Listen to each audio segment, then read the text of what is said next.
আসসালামু আলাইকুম, বিসমিল্লাহির রহমানির রহিম। সবাইকে স্বাগতম আমার চ্যানেলে। শুভ সকাল। রান্নাঘরে চলে আসলাম। পেঁয়াজ না সরি শুকনা মরিচ ভেজে নিতেছি, তারপরে কাঁচামরিচও ভাজবো।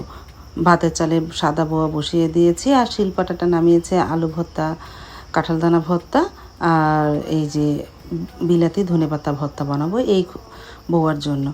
তারপরে এক এক করে ভর্তাগুলো বানিয়েও ফেলেছি। কাঁচামরিচ দিয়ে আলু ভর্তা বানিয়েছি, কাঁঠাল দানা ভর্তা আর বিলাতি ধনেপাতা ভর্তা বানানো হয়ে গেছে। এখন শিলপাটাটা ভালোভাবে ধুয়ে রেখে দিই, তারপরে টেবিলে খাবারটা নিয়ে যাই। আর এদিকে সাদা বউটা হয়ে গেছে, বিলাতি ধনেপাতাও দিয়েছিলাম, এটা হালকা নাড়া দিয়ে টেবিলে নিয়ে যাই।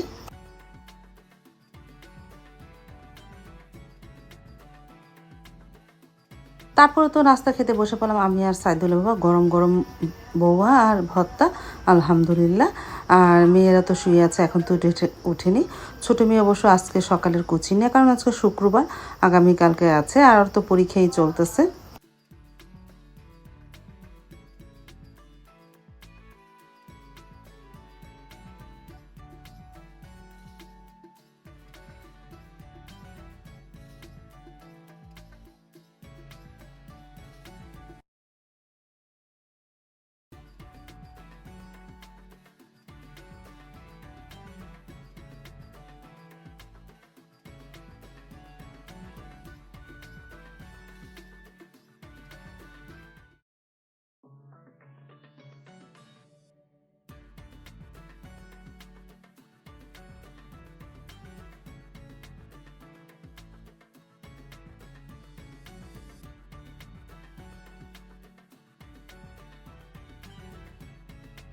সকালে নাস্তা খাওয়া হয়ে যাওয়ার পর সব কিছু জমেছে। ভর্তা বানানোর পরেও ধোয়া পাকলি হয় না, নাস্তা খাওয়ার পর একবারে ধুয়ে। আর আমি সকালে উঠে ঘরটা ঝাড়ু দিয়ে নিয়েছিলাম, গোছানো হয়ে গেছে। আর সকালে থাল বাসনও ধুয়ে ফেললাম নাস্তা খাওয়ার পর। আর বাহিরে তো মোটামুটি ভালো, আজকে প্রচণ্ড রৌদ্র উঠেছিল, অনেক গরম ছেড়েছে। তারপরে তো চলে আসলাম রান্নাঘরে, প্রায় 11টা বাজে। আজকে একটু তাড়াতাড়ি রান্না করব, কারণ আমি একটু ঢাকা যাব।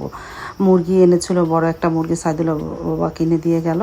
সেটাকে 8 টুকরা করে একটু কুরমার মতন করে রান্না করব, আর সাদা পোলাও রান্না করব। এই শর্টকাট রান্না। আজকে আমি একটু ঢাকা যাব, কারণ হলো আমার মাকে দেখার জন্য। আমার মা অনেক দিন যাবতীয় অসুস্থ, যাই করে আর যাওয়া হয় না। আর মার শরীরটা অনেক খারাপ, শুনে ভালো লাগতেছে না, একটু দেখে আসি মাকে যেয়ে। তারপরে এই যে পেঁয়াজটা ব্লেন্ডারে ব্লেন্ড করে নিয়েছিলাম, দিয়ে দিলাম আদা রসুন। তারপর একটু পানি দিব, আর একটু ধনিয়ার গুঁড়া, মরিচের গুঁড়া, আর দারুচিনি এলাচ দিয়েছি। আর কিছু দিব না। আর দিব এই যে জিরা ফাঁকি, এই যে আমার হাতে বানানো জিরা পাখি, এই দিয়ে সাদা করে রান্না করব মুরগি গোস্তটা। তাহলে আস্তে আস্তে রান্না হোক।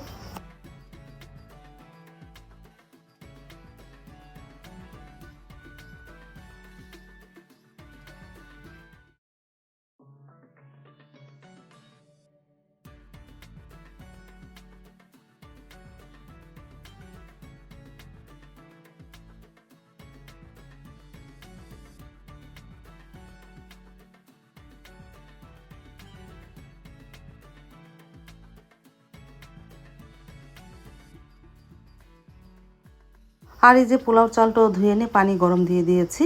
আর মুরগি গোস্ত হতে হতে এদিক দিয়ে পোলাওটাও রান্না করে ফেলবো না। আর এখানে মশলাও কষানো হয়ে গেছে, মুরগি গোস্তটা দিয়ে দিলাম, সাথে কয়েকটা কাঁচামরিচও দিয়েছি। আগে একটু কষিয়ে নিয়ে পরে দুধ দিব না।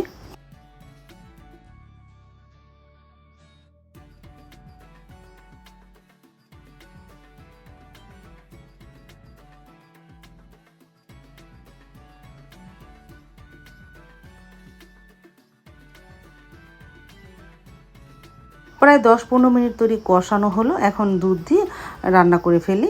আর পানি দিব না, আস্তে আস্তে জালে এই মুরগি গোস্তটা রান্না করি।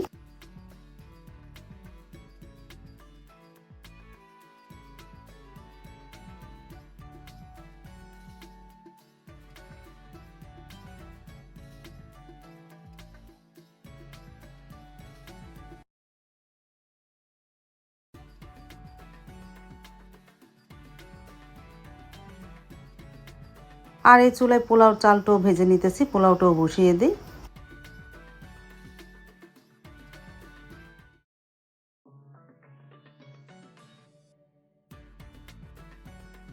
তারপরে এই যে সাথে আমি ডিম সিদ্ধ করে এর মধ্যে দিয়ে দিয়েছিলাম, আর আলাদাভাবে রান্না করলাম না, মুরগি গোস্তের মধ্যেই দিয়ে দিলাম। আস্তে আস্তে ডিমও হচ্ছে, মুরগি গোস্তটাও প্রায় হয়ে গেছে, ঝোলটা ঘন হলে নামিয়ে ফেলবো।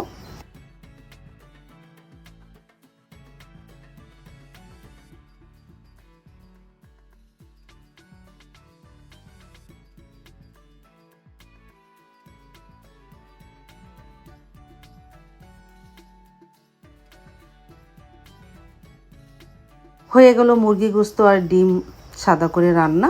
মাশাআল্লাহ, কালারটাও সুন্দর এসেছে। আর চুলায় তো পোলাও বসিয়ে দিয়েছিলাম ভাপে। তারপরে পোলাওটাও হয়ে গেল, মুরগি গোস্তটাও হয়ে গেছে, একটু বেরেস্তা দিয়ে দিয়েছিলাম।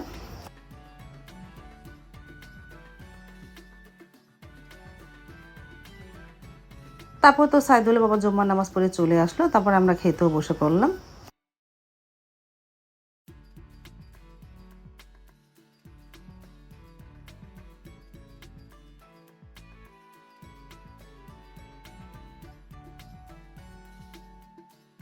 এই যে খেয়ে নিলাম, সাথে মুরগি গোস্ত, ডিম আর ঝোল নিয়েছি, লেবু তো আছেই।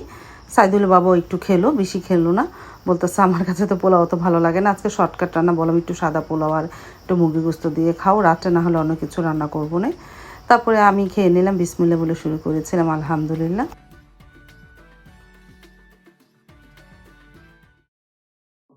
খাওয়া শেষ করে রেডি হয়ে গেলাম, দেরি আর করলাম না, দুধ নিয়ে যাচ্ছি মার জন্য।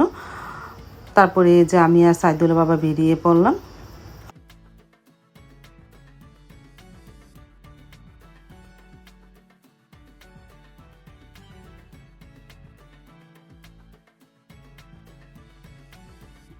মেন রাস্তায় আসার পরে সিএনজি পেলাম, পোস্তখোলা নামিয়ে দিবে।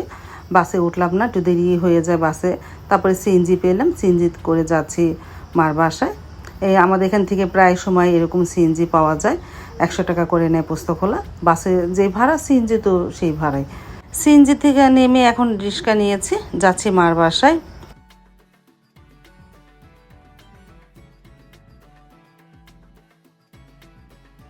আসার পর একটু রেস্ট নিলাম, মা শুয়েছিল, বসলো, একটু গল্প করলাম। তারপরে এই যে একটু নাস্তা দিয়েছে খেতে, আমরা নাস্তা খেয়ে নিলাম। আর এই যে সিনার মুন্সি খাচ্ছে চিপস, সিনার মুন্সির জন্য চিপস কেক নিয়ে গিয়েছিলাম। আর এই যে মা বসে আছে, মার মুখটুক ফুলে গেছে, কথাও বলতে পারে না, শরীরটা অনেক দুর্বল, সারাদিনই শুয়ে থাকে। ডাক্তার অবশ্য ভাইয়া দেখিয়েছে, আজকে আবার রক্তের রিপোর্ট নিয়ে ডাক্তার দেখাতে যাবে। তারপরে যে ওই যে সুরভিও শরীর ভালো ছিল না, ওরও ডেঙ্গু জ্বর হয়েছিল, এখন একটু সুস্থ আছে। তারপরে আপেল, আনারস আর আম, আপেল বলে সরি, পেয়ারা, আনারস আর আম দিয়েছিল, দই দিয়েছিল, খেয়ে নিলাম আলহামদুলিল্লাহ।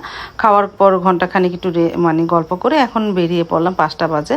আর এই যে ছোটো ভাইয়া আম দিয়ে দিয়েছে সারামণিকে। তারপরে আমরা পোস্তখোলা আসার পর আবারও সিএনজি পেলাম, সিএনজি করে যাচ্ছি বাসায়। আর দেরি করলাম না, কারণ সাইদুল বাবা বাসায় মানে গ্রামে যে আবার সে দোকান খুলবে না, এই জন্য তাড়াতাড়ি রওনা দিয়ে আসলাম, ঘন্টাখানিক ছিলাম ঢাকা।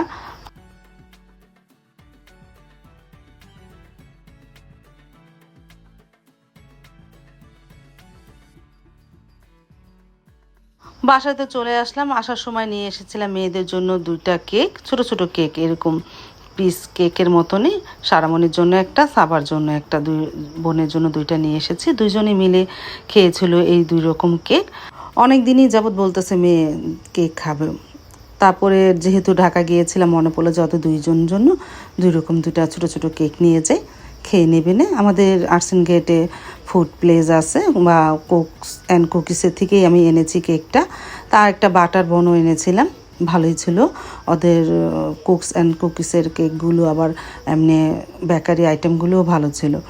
তারপরে এই যে বড় ছোট ভাইয়া যে আম দিয়েছে, এই আমগুলো সারামণি বের করতেছে, আর কি খুশি যে মামা আমার জন্য আম পাঠিয়েছে। ও তো অনেক আম খায়, মানে ও আম দেখেই অনেক খুশি হয়ে গেছে, মামা এতগুলি আম পাঠিয়েছে আমার জন্য, নানু মামা। আমি হ্যাঁ, দেখেই অনেক খুশি হয়েছে। তারপর আমগুলো বের করলাম, সব আম পাকা না, কাঁচা আছে। ভাইয়া বলছে যে রেখে পাকলে আস্তে আস্তে খেও। তারপর সেই আমগুলো বের করলো।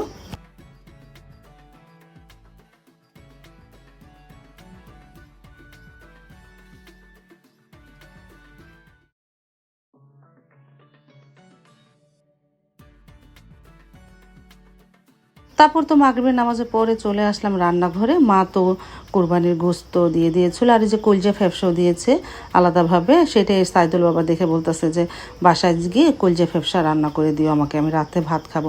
দুপুরে তো সে খেতে পারে না, সে তো পোলা মাংস এভাবেই খায় না। তারপরে সেটাকে আগে সিদ্ধ করে নিতেছি। সিদ্ধ করা হয়ে যাওয়ার পর ভালোভাবে ধুয়ে ঝরা দিয়েছি, আর এদিকে মশলাও কষানো হয়ে গেছে। এখন এর মধ্যে দিয়ে দিব, আস্তে আস্তে কষিয়ে এই কলজা ফ্যাপসাটা রান্না করি গরুর। রাতের জন্য ভাতও রান্না করব, সাইদুলের বাবা এসে খাবে।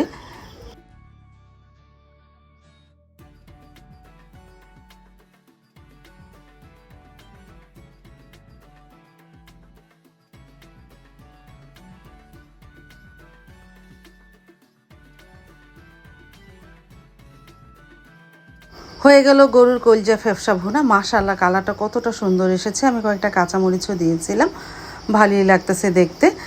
হয়ে গেছে, জালটা নিভিয়ে দে। আর ভাতও রান্না হয়ে গেছে, রাত্রে সাইদুল বাবা খেয়ে নেবেন। আজ তাহলে এ পর্যন্ত, দেখা হবে আগামীকালকে নতুন আরেকটা ব্লগ নিয়ে। আল্লাহ হাফিজ, আসসালামু আলাইকুম।